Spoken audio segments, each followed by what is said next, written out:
अरे बापरे, गॅस संपलाय. आता काय करायचं? सिलेंडर बुक झाला का बघते. अरे सिलेंडर बुक झालाच नाही, मग आता काय करू? काहीच समजत नाही मला. बाहेरून मागवू का जेवण? पण मला परवडेल का? ते किती महाग असतं.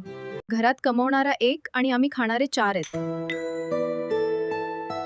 आता एकाच्या कमाईवर कसं होईल काहीच कळत नाही. काय करायचं काहीच कळत नाही. मी पण बाहेर जाऊन काम करू शकत नाही घरच्या जबाबदाऱ्यामुळे. जर मीही काम करू शकले असते तर किती छान झालं असतं.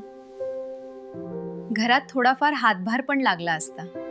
पण आता मला असा एक मराठी प्लॅटफॉर्म मिळाला आहे जो गव्हर्नमेंट रजिस्टर आहे, ज्याचं नाव आहे बिलिनियर ड्रीम्स. इथे मी घरी बसून माझ्या फोनवरून काम करते. आता मी घर आणि काम दोन्ही सांभाळते. जर तुम्हालाही असंच कामं करायचं असेल तर मला वर्क असा मेसेज करा आणि सबस्क्राईब करायला विसरू नका.